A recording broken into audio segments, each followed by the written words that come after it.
All right, so you sent over this Motley Fool article about the stock market outlook for 2025.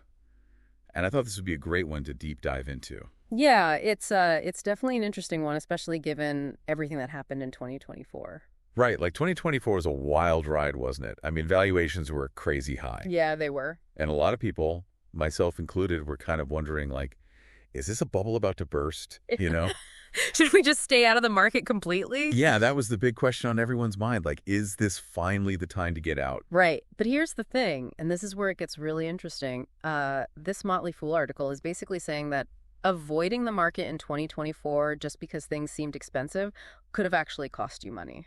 Yeah, it's one of those things that sounds counterintuitive at first, Totally. but when you look at the data, it actually makes a lot of sense. So you're saying that even if I had tried to time the market in 2024 and totally messed it up, I still would have been better off than if I had just stayed on the sidelines. That's exactly what the article suggests, yeah.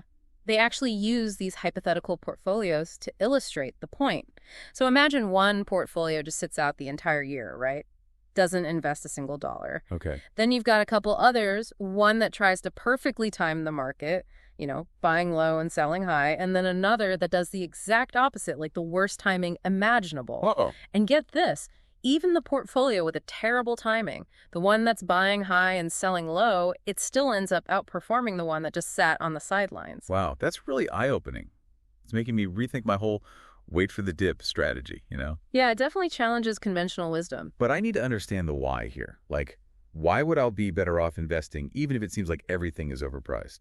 It really comes down to this idea that time in the market beats timing the market. And the Motley Fool article points to the historical performance of the S&P 500 as evidence for this. Like, Yeah. Sure, there have been corrections and downturns, but over the long term, the market has always trended upwards. So it's like trying to time the waves at the beach, right? Exactly. You might catch a few good ones, but Yeah. you're also probably going to wipe out a bunch of times too. So maybe it's better to just ride the tide, right? Exactly. And it's important to note that, this article isn't saying to just throw caution to the wind, especially considering that valuations are still pretty high going into 2025. They actually mention something called a forward PE ratio, which I'm sure a lot of our listeners are familiar with. Right. And that basically tells you how expensive the market is compared to its earnings potential in the future. Okay, so this PE thing, that's what's giving us a reason to be cautious. Well, yeah. I mean, right now, the forward PE ratio is sitting at 22.2, which is pretty high. Okay. And historically speaking, that kind of number is definitely something to pay attention to. Hold on, though. You're saying I should be cautious, but you also just said that historically, the market has always recovered. So how do I reconcile those two ideas in my head? It's really about finding the right balance. Staying invested for the long haul while also being aware of the risks involved. I like to think of it this way. Like the PE ratio, it's kind of like the price tag on a house. So a high PE ratio, that means you're paying a lot for each dollar of earnings the market is generating. It doesn't necessarily mean it's a bad investment, Right. but it might mean that you should be, extra careful about how much you're willing to pay. Okay, I see. So this high PE ratio, is this something we've seen before? Yeah, actually, the article mentions that this level of valuation has only been seen twice before since 1980. Oh, and when were those other times? Well, once was during the dot-com bubble in the late 90s. Okay. And then again, during the market surge right after the COVID-19 pandemic hit back in 2020. Okay.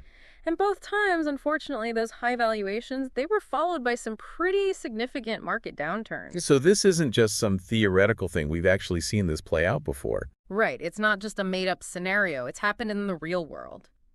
And it could potentially happen again. Okay, now I'm starting to sweat a little bit. Huh? But before we all spiral into a full-blown panic, let's bring this back to our listeners, right? Like, what does all of this actually mean for them as they're thinking about their investments heading into 2025? Well, it definitely doesn't mean they should run for the hills and stuff all their money under their mattress. Right. Remember, we talked about how long-term growth trends are still on their side. But it does mean they might want to approach things with a little more caution than they would if valuations were more moderate. Okay. And the Motley Fool actually suggests some different strategies depending on whether you're more of a stock picker or an index fund investor. Okay, that makes sense. So let's break that down a little bit. Yeah. What are they saying for people who like to pick their own individual stocks? For those folks, they're really emphasizing caution. With valuations being as high as they are, It's crucial to be extra diligent about researching companies, like Yeah. really making sure their fundamentals are solid and their valuations are reasonable. And this is a big one. Don't let that FOMO, that fear of missing out, drive your decisions. Yeah, that FOMO can be dangerous, Yeah. especially when everyone's talking about a hot stock or sector, Mhm. and you feel like you need to get in on the action. It's like a herd mentality almost, and it can lead to some really bad decisions. So how do you avoid falling into that FOMO trap? Like, what are some practical things people can do to make sure they're making, smart, level-headed decisions about their investments? Well, the key is to do your research. Don't just rely on what you're seeing on social media or hearing from your friends. Right. Really dig into a company's financials, understand their business model, and try to get a sense of their long-term prospects. And if a valuation seems too good to be true, well, it probably is. That's good advice. All right, so we've talked about what individual stock pickers need to keep in mind, but what about the folks who prefer a more hands-off approach, like investing in index funds? Yeah, for the index fund investors, the message is a little different. Since they're not betting on individual companies, but rather on the performance of the overall market, they're already a bit more diversified. And that means they're somewhat insulated from the risks of, making bad individual stock picks. Right. But given the current market conditions, with those high valuations, the Motley Fool suggests that even index fund investors might want to make a slight adjustment to their strategy. So not a complete stop, but maybe more like easing off the gas pedal a little bit. Exactly. Like maybe slow down your contributions to your index funds for a bit or keep a little more cash on hand than you normally would. So why would you do that? Is this about trying to time the market? No, not at all. Remember, we were just talking about how difficult it is to time the market perfectly. The idea here is to be opportunistic. Like, if the market does have a correction, then having some extra cash available will allow you to buy more shares at a lower price. So it's more about being prepared, right? Like Right. having that financial cushion ready to go when the opportunity presents itself. Exactly. It's all about playing the long game, not trying to get rich quick, but steadily building wealth over time. And a big part of that is staying calm and being rational, even when the market gets volatile. So just to recap, what we're seeing from this Motley Fool article is that, historically speaking, staying invested, even when things seem a little pricey, has generally been the right move. Right. But, and this is a big but, those high valuations that we're seeing right now going into 2025, they do warrant some caution no matter what kind of investor you are, whether you're a stock picker or an index fund enthusiast. Absolutely. And it really makes you think, if history is any guide and a market correction is a real possibility, what kind of signs should investors be watching for to make sure they're making smart decisions? That's a great question. Like, knowing that a correction is likely is one thing, Yeah. but being able to spot the warning signs in advance, that would be incredibly valuable. So where would someone even start looking for those signals? Well, that's where things get really interesting. It's a whole world of economic indicators, interest rate trends, global events that could impact the market, and even a bit of market psychology to consider. Wow. So it's like a whole other deep dive waiting to happen. Exactly. And it's a journey of constant learning because the market is always changing. Right. So we're basically giving our listeners some homework for the new year. Dive into that world of economic data and market trends. See what you can learn. That's right. Never stop learning, right? Especially when it comes to something as important as your investments. All right, well, I think that's a good place to wrap things up for today. Yeah, sounds good. Thanks for joining us for this deep dive into the world of stock market trends and predictions. And remember, as always, knowledge is power. Definitely. The more you learn about investing, the better prepared you'll be to make smart choices and reach your financial goals. Well said. And until next time, happy investing. So this isn't just some theoretical thing. We've actually seen this play out before. Right. It's not just a made-up scenario. It's happened in the real world. And it could potentially happen again. Exactly. Okay, now I'm starting to sweat a little bit. But before we all spiral into a full-blown panic, let's bring this back to our listeners, right? Like, what does all of this actually mean for them as they're thinking about their investments heading into 2025? Well, it definitely doesn't mean they should run for the hills and stuff all their money under their mattress. Right. Remember we talked about how long-term growth trends are still on their side?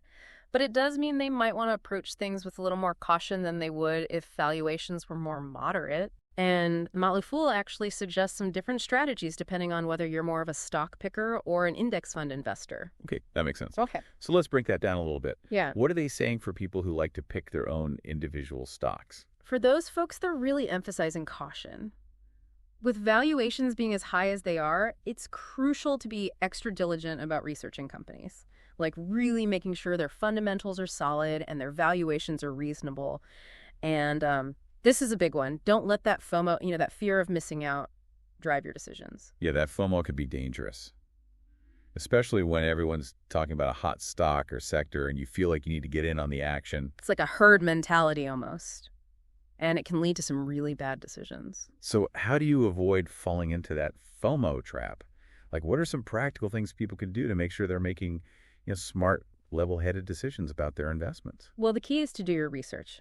Don't just rely on what you're seeing on social media or hearing from your friends. Really dig into a company's financials, understand their business model, and try to get a sense of their long-term prospects. And if a valuation seems too good to be true, well, it probably is. That's good advice. All right, so we've talked about what individual stock pickers need to keep in mind. But what about the folks who prefer a more hands-off approach, like investing in index funds? Yeah, for the index fund investors, the message is a little different. Since they're not betting on individual companies, but rather on the performance of the overall market, they're already a bit more diversified. And that means they're somewhat insulated from the risks of, making bad individual stock picks. Right. But given the current market conditions, with those high valuations, the Motley Fools suggest that even index fund investors might want to make a slight adjustment to their strategy. So not a complete stop, but maybe more like easing off the gas pedal a little bit. Exactly. Like maybe slow down your contributions to your index funds for a bit or keep a little more cash on hand than you normally would. So why would you do that? Is this about trying to time the market? No, not at all. Remember we were just talking about how difficult it is to time the market perfectly? The idea here is to be opportunistic. Like if the market does have a correction, then having some extra cash available will allow you to buy more shares at a lower price. So it's more about being prepared, right? Like Yeah. having that financial cushion ready to go when the opportunity presents itself. Exactly. It's all about playing the long game. Not trying to get rich quick, but steadily building wealth over time. And a big part of that is staying calm and being rational, even when the market gets volatile. So just to recap what we're seeing from this Motley Fool article is that, historically speaking, staying invested even when things seem a little pricey has generally been the right move. Right.